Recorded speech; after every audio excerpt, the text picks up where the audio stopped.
Moisés no entró en la tierra prometida porque el Señor estaba enojado con Moisés por no obedecer su instrucción. Dios le ordenó a Moisés dar agua al pueblo hablándole a una peña. Sin embargo, Moisés no habló a la peña, sino que la golpeó 2 veces. Moisés es uno de los grandes profetas de Dios, que llegó a ser el hombre más manso en todo el mundo. Sin embargo, para llegar a ese nivel tuvo que pasar por grandes pruebas y disciplinas de parte de Dios, las cuales lo transformaron en un hombre completamente nuevo. Una de esas disciplinas fue no poder entrar en la tierra prometida. Una de las preguntas que se hace el cristiano cuando conoce la historia del pueblo de Israel es: ¿por qué Moisés no entró en la tierra prometida? Debido a que no hay muchos pasajes en la Biblia que muestren el motivo por el cual no pudo entrar. Pero hablemos de Moisés antes de llegar a este punto. Nacimiento de Moisés. Éxodo 2, 1-10. Dice: Moisés nació en un momento en que los israelitas estaban oprimidos en Egipto. El faraón había dado la orden de matar a todos los niños hebreos varones para controlar la población israelita. Sus padres, Amram y Jocabed, de la tribu de Leví, decidieron ocultar a Moisés después de su nacimiento para protegerlo de la orden del faraón. Después de 3 meses de esconderlo, Jocabed lo colocó en una canasta hecha de juncos y lo dejó a la orilla del río Nilo. La hermana de Moisés, Miriam, vigilaba a lo lejos mientras la hija del faraón descubrió la canasta y encontró al bebé. Conmovida, la hija del faraón decidió criar a Moisés como su propio hijo, aunque permitió que Jocabed lo amamantara primero. Moisés huye de Egipto. Éxodo 2, 11-15. Dice: cuando Moisés creció, vio la opresión que sufrían sus compatriotas israelitas a manos de los egipcios. Un día, Moisés mató a un egipcio que estaba golpeando a un hebreo y lo escondió en la arena.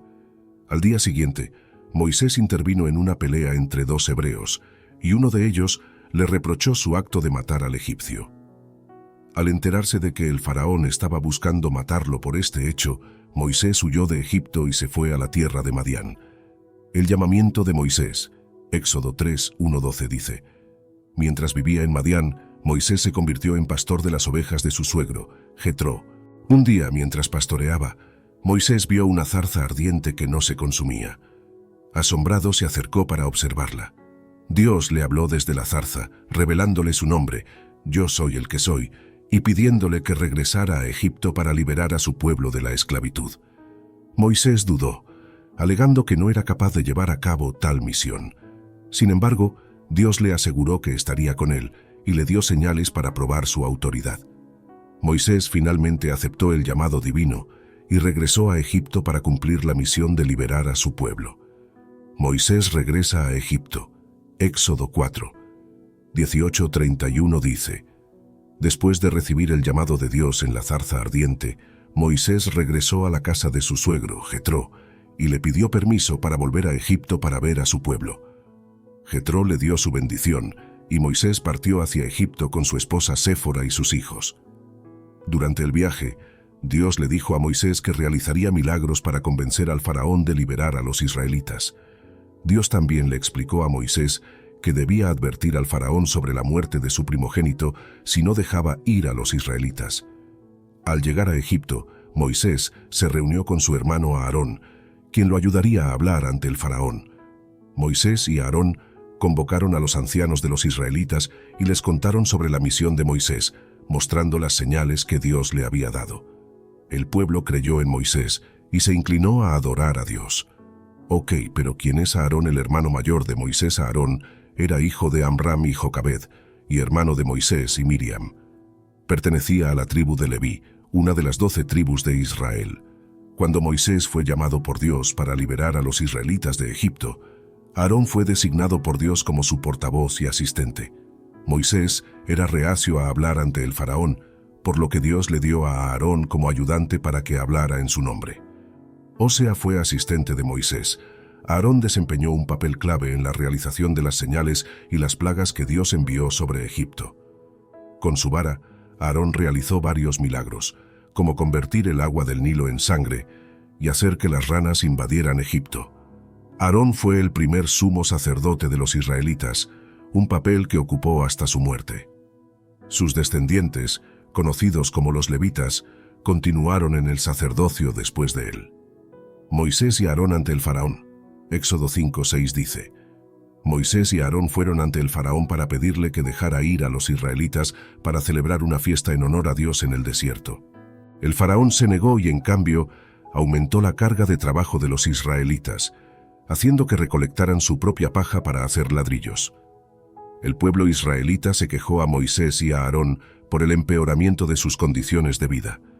Moisés, a su vez, se quejó a Dios, pero él le aseguró que liberaría a su pueblo con mano poderosa. Ojo, una persona común no aguantaría toda esta prueba. De aquí empieza todo, la lucha por la liberación de su pueblo. En estas luchas de seguro ya muchos de vosotros conocen la vara de Aarón. Éxodo 7:8-13 dice: Moisés y Aarón presentan señales ante el faraón para demostrar el poder de Dios. Aarón arroja su vara, que se convierte en una serpiente.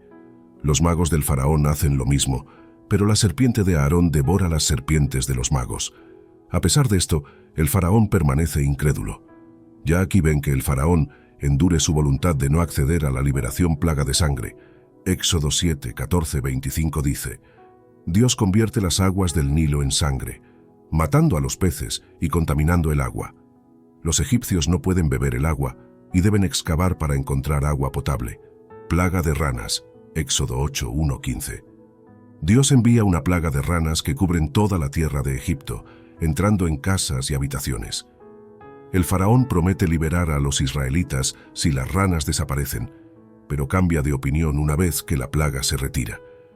Aquí hay algo que se refleja en nuestras vidas. Cuando le pedimos a Dios que quite una enfermedad o que te bendiga grandemente, recuerda, Dios no puede ser burlado. Y ya sabes lo que continúa con el faraón: plaga de piojos. Éxodo 8:16-19 dice: Dios convierte el polvo de la tierra en piojos que infestan a las personas y animales. Los magos del faraón intentan replicar el milagro, pero no pueden, y reconocen que es obra de Dios. Plaga de moscas. Éxodo 8:20-32 dice: Dios envía una plaga de moscas sobre Egipto, pero protege a los israelitas. El faraón comienza a ceder, pero luego endurece su corazón y no libera a los israelitas. Plaga de ganados. Éxodo 9:1-7 dice: Dios envía una plaga que mata a los ganados de Egipto, pero los rebaños de los israelitas no son afectados. A pesar de la devastación, el faraón no libera a los israelitas. Plaga de úlceras. Éxodo 9:8-12. Moisés y Aarón lanzan cenizas al aire, causando úlceras dolorosas en los egipcios y sus animales. Los magos del faraón no pueden mantenerse de pie por las úlceras, pero el faraón no cede. Plaga de granizo. Éxodo 9:13-35 dice: Dios envía una tormenta de granizo y fuego que destruye cultivos y mata a personas y animales. El faraón promete liberar a los israelitas, pero una vez más cambia de opinión después de que la plaga cesa. Plaga de langostas.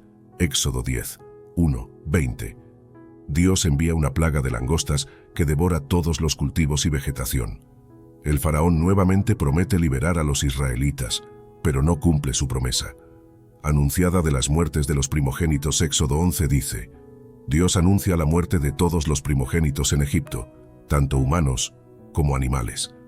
Este evento marca el final de las plagas y la liberación de los israelitas. Consagración.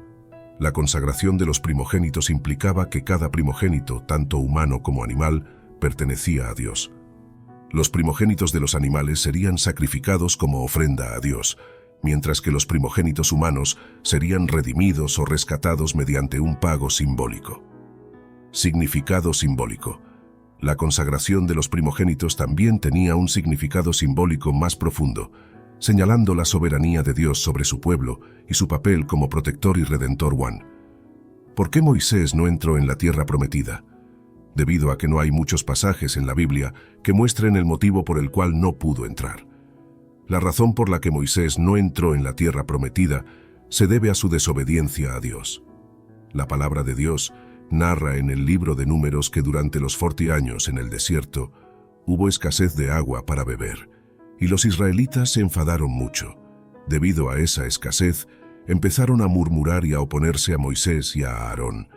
Desagradecidos por la liberación que Dios les había dado al sacarlos de Egipto, e incrédulos incluso después de tantas demostraciones del poder de Dios, los israelitas empezaron a decir que Moisés y Aarón no deberían haberlos conducido al desierto. De acuerdo a su pensamiento, para ellos era mejor haberse quedado en Egipto, en lugar de morir en el desierto de hambre y sed. Números 20, 2, 5. Lo que se encuentra a lo largo de la Escritura es que el pueblo de Israel, cuando se encontraba en alguna dificultad, se quejaban a Moisés y a Aarón, cuestionando su liderazgo y se arrepentían de no haberse quedado en Egipto. El pecado de Moisés y la disciplina del Señor. Dios ordenó a Moisés y a Aarón que hablaran a una roca para que brotara agua. Sin embargo, Moisés, aparentemente enojado, golpeó la roca 2 veces con su vara en lugar de hablarle. Como resultado, Dios le dijo a Moisés que no entraría en la tierra prometida. La razón específica dada fue: porque no creísteis en mí, para santificarme delante de los hijos de Israel. Números 20, 12. Pero lo que no sabías es que Aarón, durante el éxodo de Egipto y el viaje por el desierto, Aarón se mantuvo al lado de Moisés como líder y sacerdote. Sin embargo, también estuvo involucrado en algunos eventos controvertidos, como la creación del becerro de oro cuando Moisés estaba ausente en el monte Sinaí. Y su muerte a Aarón murió en el monte Hor y fue sucedido por su hijo Eleazar como sumo sacerdote. El incidente en las aguas de Meribá Cades, casi al final de los 40 años de vagabundeo, los israelitas llegaron al desierto de Sin. Moisés y Aarón desobedecieron al golpear la roca en lugar de hablarle como Dios había mandado. Esta desobediencia fue la gota que colmó el vaso de la paciencia divina, y Moisés y Aarón fueron sancionados sin la posibilidad de entrar en la tierra de Canaán.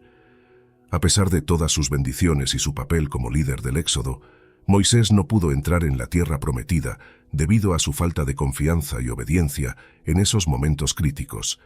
Es un recordatorio de la importancia de la obediencia y la fe en la vida espiritual. Si llegaste hasta aquí, suscríbete.